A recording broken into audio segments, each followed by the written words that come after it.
Hey guys, welcome back to more HOA stories. Imagine waking up to your $90,000 dream car being demolished with a sledgehammer by your own neighbor because she claimed your exhaust was too loud. Sounds insane, right? Well, that's exactly what this homeowner association Karen did to my Dodge Challenger Hellcat. Let's dive right into the video. So I'm kind of ashamed to admit it here, but I am an HOA member. I live in their community and I follow all the rules to keep them off of my back, or I should say I did because I ended up in a bit of a bad situation with the HOA a while back. I'm a pretty basic guy, and the one thing that people would use to describe me is that I'm a car guy. I like watching car shows and I like seeing cool cars out in the wild, so of course once I had the money, I wanted to get myself a shiny new toy. I bought myself a Dodge Charger SRT Hellcat, and before you see Dodge Charger and think it's nothing fancy, I urge you to look it up. Sure, it's not a $300,000 European crazy thing, but this car cost me about $90K with all the options I wanted, and I love it. It looks clean, the exhaust is a little loud, which will be important later, but now Karen is the HOA busybody. She's actually not on the board or anything official, but she acts like she runs the place. Likes to be in everybody's business, and over the years I've tried a mix of ignoring her, avoiding her, and when I cannot do those, just nodding until she goes away. She seems control hungry, and micromanaging people following the rules seems to fuel her. Car pun intended. I've mostly stayed under her radar, only getting a few crappy complaints because of her. Being cited once for my lawn getting cut too short, which I didn't think was even a thing. And ironically, it was to avoid a complaint for it being too long. She's just full of complaints, though none of them ever seem to go anywhere official since she's not actually authorized to do anything. Ever since I got the car though, she has been making complaints of a different nature, rolling back to my car, and its loud exhaust is where she has a problem. And I will try to make that my last car pun. She's complaining that the exhaust on my new car was too loud.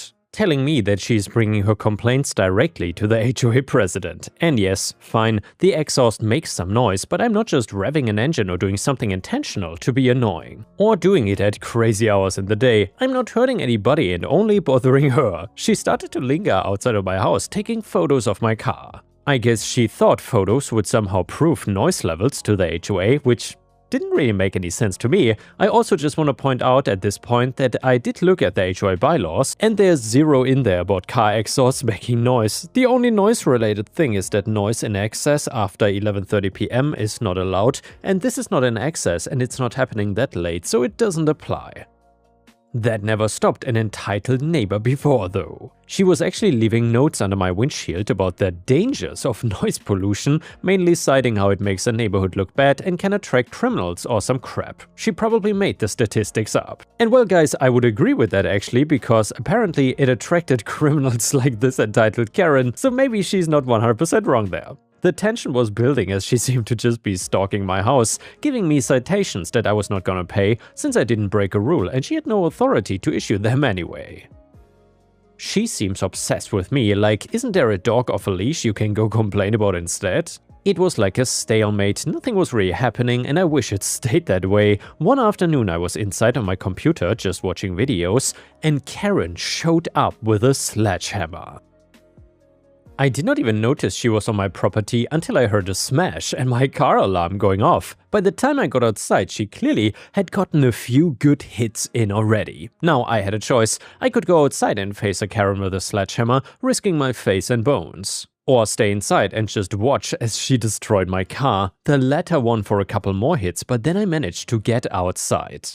And by the way guys, if you were in this crazy situation, what would you do? Let me know in the comments, and while you're at it, please don't forget to like the video. Either way, I screamed, "Get the hell away from my car now!" Karen, I have the rights to do this. The HOA bylaws give me permission to quiet the problem. I cannot sleep because of this loud thing. Me, it's parked in a driveway, it's not making any noise. Stop it now. It was a little too late though, because even though she stopped after one more hit for emphasis. My beautiful car was now destroyed beyond anything I've seen before. The doors, hood, windshield, nothing was left without damage, and the exhaust pipe was hit several times and bending the wrong way. I don't even know how it was still fully attached, to be honest. I just stood there for a second, completely frozen, circling the car like maybe if I looked long enough it would magically fix itself. I wanted to cry. I wanted to curl in a ball and just let Karen win. I was calling my brother and telling him what happened and sending him photos and videos of the car. I was a mess and I just didn't know what to do. I'd never been in a situation like this before and I was panicking. Thinking I couldn't do anything aside from pace and cry and give up. Again, my brain shifted and I didn't want that. I didn't even want to call the police right away and have Karen arrested. Karen had ruined my happiness and I wanted to ruin hers. I wanted revenge. I wanted karma to punch her in the face for me. It probably seemed creepy, but I was somehow crying and laughing at the same time. I don't even know why I was laughing, just that I was and I couldn't control it. I thought I had actually snapped for a few moments before everything started to calm down. I knew that being upset right now wasn't gonna help, and kicking myself for not noticing and stopping her before it happened was not good for me. I took photos of the damage and I went right over Karen's head to the HOA board president. The first thing was confirming that the complaints I was given were by her and not actually sanctioned by the HOA. Then I showed them the damage she did, claiming that the board gave her permission. They were gonna file their own report, but told me that I needed a police report to get any further with them. I don't know the legal crap, but I did it and got a police report that my car was damaged and my claim was that Karen did it. I didn't think the police could help much, but I was mistaken. Now, Karen, you would think, would start denying it the moment she realized she could be in trouble, but no, in her mind she had done an amazing thing and was extremely proud of herself. I will get back to the police in a second, but first I want to talk about the HOA board investigating Karen and what happened with all of that. The HOA board took the complaint seriously. They called an emergency meeting and asked me to provide everything I had, the photos of the car afterwards and copies of every ridiculous complaint she had filed over the past few months. I handed it all over. People were surprised, but Karen seemed cool. She just started talking like she was a hero or something and saved the community from some crazy person making noise. Almost nobody else even realized my exhaust was loud, again citing the bylaws that she was following. It didn't take long for them to see the truth. Karen had completely misinterpreted the bylaws, appointed herself as some kind of unofficial enforcer, and basically turned into a vigilante in the neighborhood. The board confirmed in writing that she had no authority to do what she did. In fact, they said that if she didn't pay for the damage, they would pursue having her banned from the community entirely. Finally, I felt like things were shifting in my favor. Meanwhile, the police officer assigned to my case was a legend. We didn't just file a report, he came by to inspect the car in the driveway. He looked at the damage, shook his head and muttered something about people with too much time on their hands, and then he asked me for any witnesses. Luckily, one of my neighbors had seen Karen walk up with the sledgehammer and take a few swings. They told the police they saw everything and were willing to testify that it was definitely Karen with the sledgehammer that was the nail in the coffin. Several months later, after the case got reviewed, Karen got her official notice for felony vandalism charges. I'll admit, part of me wanted to watch her face when she read it. She couldn't believe the cops were actually involved. She tried to spin a story about self-defense against noise pollution, but the HOA board had already shredded that argument. Karen eventually pled guilty to felony vandalism, though her lawyer managed to get the sentence reduced to probation and restitution, but she had to pay for the Hellcat repairs plus additional compensation for the stress and harassment she caused. I hired a top detail shop to bring my Hellcat back to showroom condition. Getting the car fixed was way more complicated than I expected. It took months and was exhausting dealing with insurance, finding parts and coordinating with the body shop. Every time I got a call that one thing was fixed, it seemed the list of what was still to go was constant. Dents had to be banked out, glass replaced, parts had to be waited for, a new exhaust had to be put in. Any other car fanatics like me might understand how upsetting it was. Even after the satisfaction of Karen getting charged, it doesn't just magically fix everything. I did end up getting the car back and it seemed and drove just like the first day I got it. That was finally the day that I started to feel okay again. The icing on the cake? The HOA made it clear to Karen that any more incidents would result in her being banned from the community. No more petty complaints, no more spying on neighbors, and no more noise complaints. She learned the hard way that entitlement and sledgehammers don't mix with community rules or the law, and now every time I fire up the Hellcat I smile a little extra knowing that I followed the rules, stood my ground and didn't let a Karen bully me or destroy my property. And the next one is a petty revenge / malicious compliance story which is titled, "I found something my ex-husband accused me of destroying and I returned it." So my marriage, we were both in our 30s, this is important, had problems right away. One of the manifestations was him berating me for not going to an elite university. I went to a very good undergrad and even better grad school, had not finished at that point, but he went to one of the best schools in the country, known for graduates with a chip on their shoulder. That was really all he had on me, and I would just laugh. Even his parents told him he was being a jerk and sounded like an idiot because I had an impressive education. Something I'd never felt the need to discuss before, so anyway, he became really competitive about his college and especially his friends from college, very few he was still in touch with, this was before Facebook, and he had this photo box full of memorabilia, cardboard, no lock or anything, I had a dozen or so myself. A normal thing would be to go through this and mine together and share memories and stories and bond.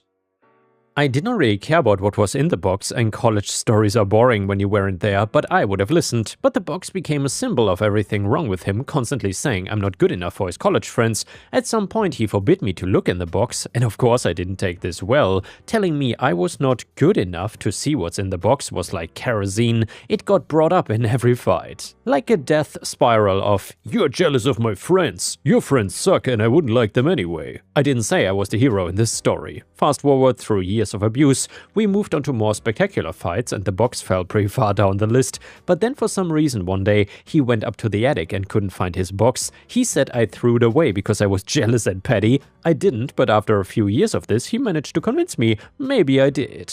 That's how abuse works. "And you threw away my box." Went back into heavy rotation. I begged his forgiveness and fell deeper into depression over the depths to which my life had sunk, and then finally got a divorce.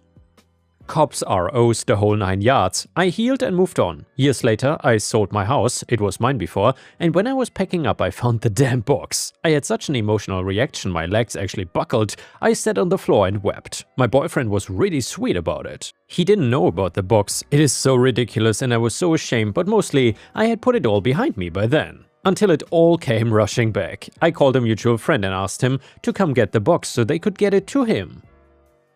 People suggested I should just throw it away out of spite, but I had something to prove. Before I turned it over, I put copies of 2 unpublished essays I wrote about what he did to me, along with a handwritten note that said, "I knew you did not have the balls to kill me. And I sold your D&D books." Who he's gonna tell? I mean, he probably will, but then he has to admit what's in the essays, and he's the 52-year-old man complaining 10 years post-divorce that his ex-wife sold his D&D books. And the next one is a really good malicious compliance story that is titled, "I asked for 3 days off and they asked for a doctor's note, so I have way more than 3 days off now."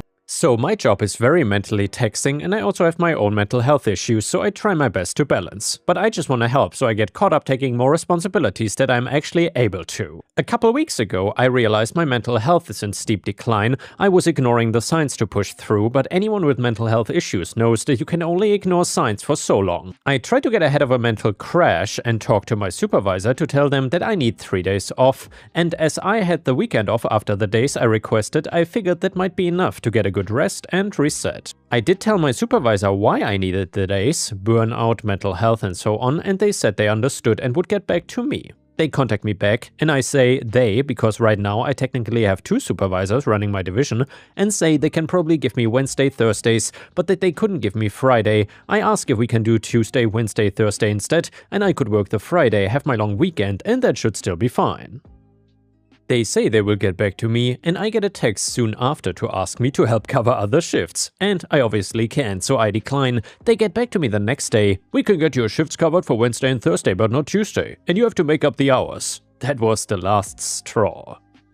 I just broke. I was asking for a break because I was working too much, because it was hard for me to say no. I even called them, they had me on speaker, in tears and explained further why I need the days. I've been going through trauma therapy and my mental health has been declining. I told them that I had spoken to my doctor and that my doctor said I was showing signs of burnout and recommended some days off, which is true, as I talked to him the day before. All they heard was "doctor" and said, "We need a doctor's note." Okay, fine then. Good thing I have another appointment. I had to work that day and just defeated because they couldn't find anyone to cover my shifts. I talked to my doctor and he says that he can tell I am in distress and he puts me on 2 weeks of leave immediately. They didn't look pleased when I handed in my doctor's note. That was 2 weeks ago and I went back to the doctor and he extended my leave for at least another month. 'Cause you know, straw broke the camel's back and my mental health just went down the drain. Oh, also, when I gave them my doctor's note with 4 weeks on it, one of them wouldn't even look at me and the other one just said, "Oh, doctor's note, thanks." And the next one is an HOA pro-revenge story that you don't want to miss. And by the way, if you've watched until here, I would very much appreciate it if you could post some star emojis in the comments if you want to show your support. When I moved into my suburban neighborhood, I expected peace and quiet. Instead, I walked into a petty dictatorship run by our HOA president, Todd. Todd was the worst kind of leader, the kind who loved power but hated accountability, which, by the way, sounds like every HOA ever, and he enforced ridiculous rules like fining people $200 for leaving their trash cans out a minute past 9 AM, but blatantly ignored the rules when it suited him. His own yard was a mess of unpermitted structures and his fence was taller than allowed by city ordinances. But Todd's true sin? Using the HOA as his personal piggy bank. At first, I tried reasoning with him. My fence was slightly off color because the approved stain was not available and he fined me $500. I explained, provided receipts and asked for leniency. Todd smirked and said, "Rules are rules," and walked away. That is when I decided that I would take him down, not with screaming or public arguments, but methodically, legally, and in a way he would never recover from. Step 1. Become the inside man. Todd's first mistake was underestimating me. I volunteered for the HOA board under the guise of wanting to get involved in the community. I played the part of the eager, naive newbie perfectly. For 2 years I attended every meeting, quietly observing how Todd operated. I learned that he controlled the board by bullying other members and burying them in paperwork. He would push through votes when only his allies were present and conveniently lose paperwork submitted by dissenting homeowners. I kept my head down, took detailed notes and waited. My goal was to outlast his term as president so I could begin making changes. Then I discovered Todd's second mistake. He was not just a bully, he was a thief. Step 2. Follow the money. Todd loved to brag about how he kept the HOA's finances in order, but something did not add up here. The annual HOA fees were high, much higher than in similar neighborhoods, but the common areas were falling apart. The pool was closed half the summer due to maintenance issues and the landscaping looked like it had not been touched in months. I started digging. As the HOA treasurer, Todd had access to all the accounts, but he was notoriously caggy about sharing financial details. I asked for the budget during a meeting and Todd laughed it off, saying, "Don't worry, I've got it under control." I filed a formal request for the financial records, which, under HOA rules, he was required to provide. Weeks went by with no response, and that's when I started talking to neighbors. It turns out I was not the only one suspicious. Over a dozen homeowners had requested access to the budget over the years, only to be ignored. One neighbor claimed that Todd had used HOA funds to install a new patio at his house, while another swore that he had seen Todd's kids at the community pool during its maintenance closure. Armed with these suspicions, I filed a formal complaint with the HOA board, forcing Todd to provide the records. He stalled, but I was not backing down here. Step number 3, build the case. When Todd finally handed over the financial documents, they were a mess. Invoices were missing, payments were mislabeled, and some expenses were downright bizarre. A $15,000 landscaping fee paid to a company that did not even exist. Thousands spent on administrative costs with no explanation. I cross-referenced the HOA's bank statements with public records and then found the smoking gun. Todd was funneling money to his personal accounts. Even better, I discovered that Todd had been inflating contractor fees, pocketing the difference, and splitting the profits with his buddy, a shady contractor who handled most of the HOA's maintenance. I compiled everything into a detailed report, complete with spreadsheets, photos, and notarized statements from neighbors who had seen Todd's antics firsthand. Step 4. The coup. I waited for the annual HOA meeting, which was typically a snooze fest attended by only a handful of homeowners. But this time though, I made sure that people showed up. I spent weeks knocking on doors, explaining what Todd had been up to. I did not share everything, just enough to get people angry and curious, and on the night of the meeting, the room was packed. Todd started the meeting like usual, droning on about how difficult it was to manage the HOA and how much he had sacrificed for the community. That is when I stood up. I calmly asked if he could explain some discrepancies in the budget. Todd was laughing nervously and said, "I don't think this is the time or place." I replied, "Actually, Todd, it's the perfect time." I handed out copies of my report to everyone in the room. The mood shifted instantly. People started reading, whispering, and then shouting. Todd tried to regain control, but it was too late. I called for a vote to remove him as president, and by the end of the night, Todd was out. Step 5, the final blow. After Todd was removed, we hired an independent auditor to go through the HOA's finances. They confirmed everything. Todd had embezzled over $50,000, mismanaged tens of thousands more,